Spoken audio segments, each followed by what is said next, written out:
still recall the first time I saw you.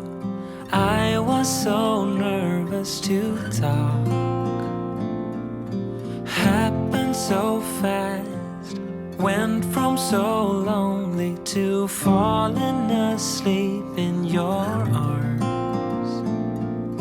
I used to be afraid to fall in love. My past relationship was a disaster, but now I don't care. What a beautiful day. It's bloody scorching out there. It's a scorcher. Hope you're all enjoying this weather, you lovely peeps. Warm welcome to country on this glorious day. Absolutely beautiful. I wish I was down on the beach somewhere doing a bit of fishing or sunbathing, a bit of a barbecue. Hope you're all enjoying it. Warm welcome back to country on this glorious day again. I think it's 3-4 days on the trot and still a couple of days to come. More like this. It's absolutely glorious here on the east, out on the east coast of England. Right, I got my doctors today. Fingers crossed. I hope they can put my bloody mind at ease, because I'm a little concerned what's going on. Getting these. I've not been too bad today, and yesterday was a good day. Had a good day. No fluttering in the chest, no dizziness, and I had a good day yesterday. And so far today, it's been another good day. So whether I'm getting used to these meds, I don't know. But all is good in the hood, as they say, at the moment, which is lovely. So I'll get down to the doctors now. I've got an appointment in about an hour's time. Doctors are amazing. I mean, a lot of people say about doctors, it's all a pain in the arse and everything. But I've never had no trouble with my doctors here at Norwich, even though I don't see them that often. You know, getting quite quickly. The meds are sorted out quite quickly. I'm going to have a word with the doctor today to try and get a supply of meds on board so I can do long tours again, get that sorted. But hopefully you can put my mind at rest today. We're going in for ECG, my weight, my blood test, my liver test and kidney test and all that today. And we're going to see, the doctor's going to see me, I think, later on today as well, after the nurses, because the nurses do all these tests. After the nurses have done all the tests, the ECG and everything, and he's going to have a look at the results and see what's going on with the ECG and what's going on with my heart, see if everything's all right. But feeling quite good, and it is lovely. Thanks for all your lovely support. You know, the videos have been a bit, you know, not been what I usually do, have they, for the last 2 months since my heart attack on the Isle of Mull, up on the top of a mountain, middle of nowhere, 20 odd hours to get medical attention with helicopter evacuation to the mainland Scotland and all that business, all in my playlist. Wow, it seems like a dream. It really seems like a dream. So the videos have been a bit weird lately, but it's given me a chance to, we're back here now, as I say, my lockup, see my doctors, get my health sorted out and see what the future is of country van life and of me. Staying alive, hopefully. So lovely. So the videos have been a bit up in the air lately, so apologise for that, guys. But your support has been amazing. It really has. We've had thousands and thousands, multiple thousands of views and comments. Been unbelievable. You guys are really magic. You really are. Don't know what I would have done without you all. I really don't. This is what I'm about, my YouTube. I'm a full-time vlogger. I got a lovely hashtag country van fam on board. Some lovely supporters. Thanks for all your lovely donations as well with buying me a coffee and all my patrons as well. Wow. You're all unbelievable. I'll take you along and we'll see what the doctor says, eh? Fingers crossed, guys. Fingers crossed it's good news. But yeah, I've had the chance to watch some videos and everything because I've not been on the road so much, travelling around, doing all my usual stuff before the heart attack. I've watched a few videos. Oh, blimey, O'Reilly. Every van life video, more or less everyone, there's one or two exceptions, of course, but every van life video is so negative. They're all knocking what's going on in the world and the government's crap and you can't live on the road in a van, you can't do this, you can't do that, and all the negative sides of van life. I know, O'Reilly, what's the matter with people? People are so negative. You know, I've been through some bloody traumas and I try to keep as positive as I can. You know, I've never had problems with van life. I really haven't had. I've been in van life now for nearly coming on 4.5, 5 years. I've never had an issue finding camps. There's never been a problem. And there's so many negative videos out there with all the clickbait bloody thumbnails saying, oh, it's all over and you can't do this, you can't do that, the government's this, the government's that. You've got to enjoy life, guys. You've got to ride out with these things and find a way through. You really have. And be positive. We're only here for a short time. I'll prove that. I should be dead. I should be on that mountain and I should be dead with my dog strapped to my arm. I should be dead. Life is that we're on this bloody rock for such a short time. You've got to be positive. You've got to give out positive vibes, and you get positive vibes coming back. You really will. Positivity. It's the secret. It is the secret, and mindset. It is the secret. Stop getting worried about silly little things. Don't let things upset you. Crack on. Enjoy your life while you can. Get out there. If you've got any plans or anything that you want to do, or you plan on doing in the years to come, you've got any ambitions or desires, don't dream.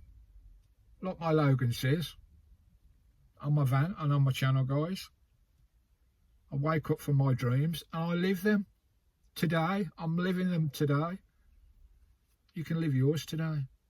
Anyway, we'll crack on. I'm waffling on now. We'll crack on with the day, guys. Thanks very much. Thanks for all your lovely support. We'll crack on with this short video. I've seen the doctor. He wasn't too concerned. He said I've got an irregular heartbeat. They've took my bloods. They're going to test all that. They're going to test my kidneys, my liver, my lungs and everything, get all that tested with the blood tests, and they'll call me back in if there's any irregularities. They'll call me back in on the results of the blood tests to see if my liver, my kidneys, my lungs and everything are all right and there's no effects there. So, oh, what a beautiful day.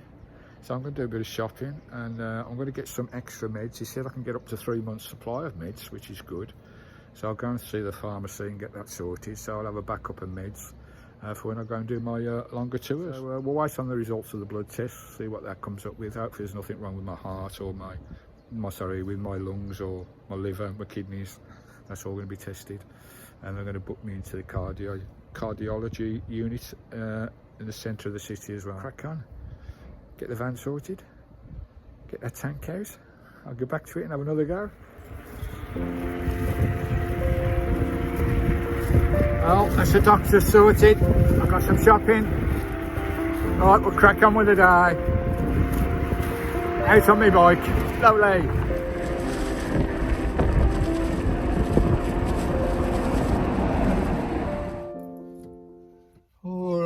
We're a few days on since I've been to the doctors.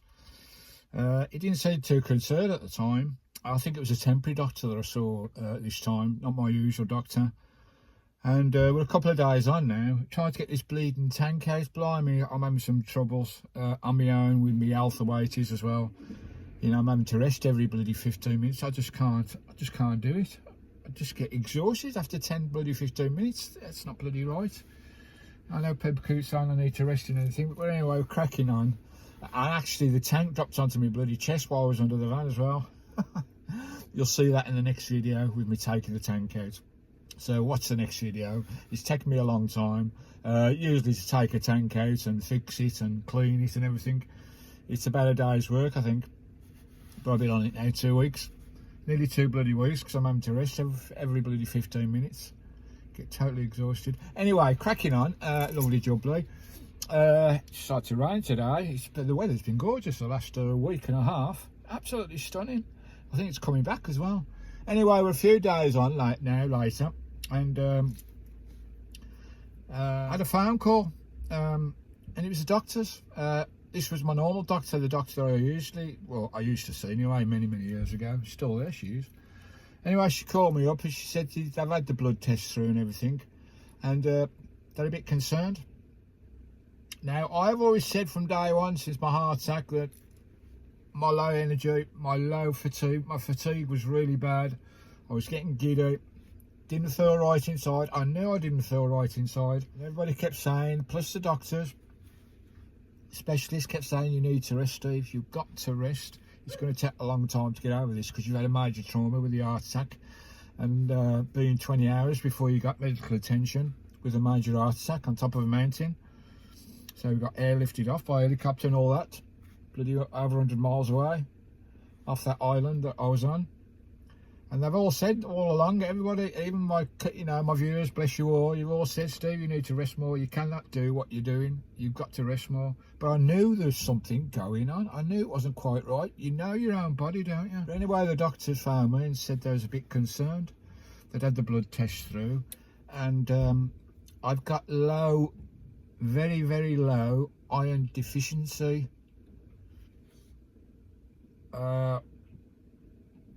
Anemia, is it? Iron deficiency anemia? Yeah, anyway, iron deficiency anemia. So my bloods are not getting the right oxygen levels and everything. And all the symptoms of low iron is fatigue, dizziness, pins and needles, feeling sick and tired all the time. I knew there was something going on. I knew there was something going on that weren't right.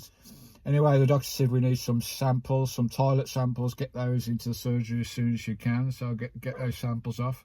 It's bank holiday now, so it won't be till Tuesday.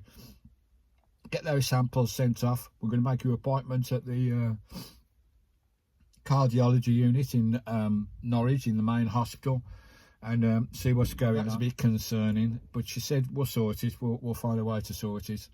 Obviously, there's something going on. I was worried whether there's bleeding inside my stomach. Something like that going on. That's why they want my toilet samples to be tested. So whether there's bleeding going on or something, loss of blood inside my stomach, we don't know.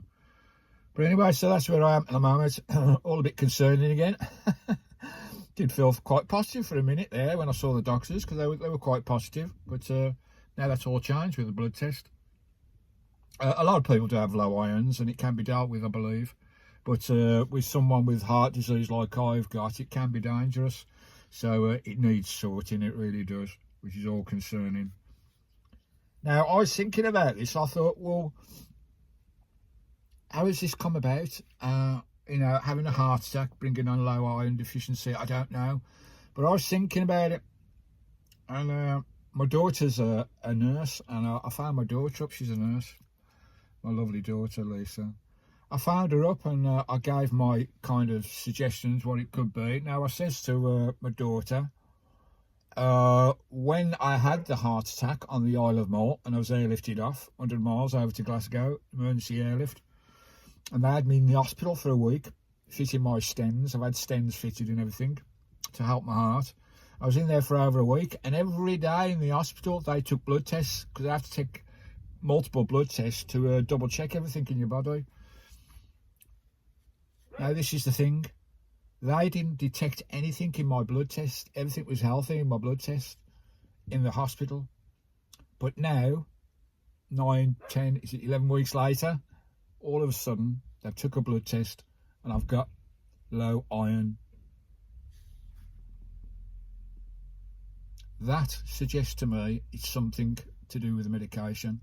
Because if I never had it after my heart attack in the hospital, with all my blood tests, and now I've got it 10 weeks later, something has happened in the last 10 weeks that's brought on the low iron deficiency anemia. It's got to be the tablets. And I said to my daughter, I says, could it be something to do with the medication they've given me? And my daughter says, well, yeah, some heart medications can affect different people and cause problems with anemia, with low iron anemia. So the medications are making me feel like, as I said all along, the medications are making me feel like this. So one of the doctors did suggest a few weeks ago, when I saw one of the doctors, when I first went in, this was when I came back to Norfolk, the doctor said he looked at my medication, which was subscribed by the Scottish NHS. He says, well, that's not quite the medication I would have given you in this circumstance. He says, but it's okay, it's working. That brought alarm bells in my head. You know, what medication should I be on? Have they got my medications wrong from Scotland? Here you go. So that's where we're at. blew me O'Reilly. So I've got to hang about a lot more. I'm still doing work on the van anyway, so I'm not going to be able to go out and do my bloody a few months tour locally, because I've got to get all these tests sorted, find out the results, get to the cardiology unit in Norfolk Main Hospital and get in there and they'll sort me out and see what's the bloody hell's going on. But they've prescribed in the interim iron tablets. So the iron, my daughter said, once you take the iron tablets, Dad, you'll be fine. That'll make you feel a lot better. But they need to sort your meds out. They need to get your meds right because they're not working. They're obviously not working. So there you go. That's where I am. That's where we're at. So it's a bit of an up and down bloody slope at the moment. I do feel, you know, I felt a couple of days, I felt quite well, but I'm back down again today, feeling really sick again and fatigued. So I won't be doing any work today. And we'll crack on and I'll give you the video of me dropping the tank in the next video. So come and watch that with us. There you go. That's an update for you. Sorry there's been no videos. It's there's a bit of a gap between videos at the moment. Trying to get this bloody tank sorted and get a video sorted for that. And once we sort out what the hell is going on, has the NHS Scotland messed it up? I don't know, but they do try their best. I've got every single appreciation and regard and respect for our NHS. I really have. They are wonderful people, and they can't get it right all the time, can they? But anyway, we'll crack on. Thanks for watching. Thanks for all your amazing support, guys. From my heart, you're all wonderful. You're really cheering me up in my down moments at the moment. You're really keeping me up there. You're keeping my spirits lifted with your lovely comments. Give us a big thumbs up. Don't forget, smash the thumbs up. That helps the channel. Let's get 200 thumbs up on this video if you can. So smash the thumbs up. Make sure you're subscribed. And I will see you on the next video. Me dropping this tank and nearly killing myself with it on my chest with a bad heart and a 70-litre tank on me. I will do, you know, I've said it for a long time on my channel. One day I'll kill myself. And we've come very close in the past. We've come very close. Anyway, you stay cosy. We'll catch you on the next video. Get this bloody tank out and get Christine sorted. We're nearly there. Till the next one, guys. I'll let you know the results from the hospital and everything and what they say about this anemia, this low iron crap that's going on in my body at the moment. Catch you later, guys. Love you all. Ta-da.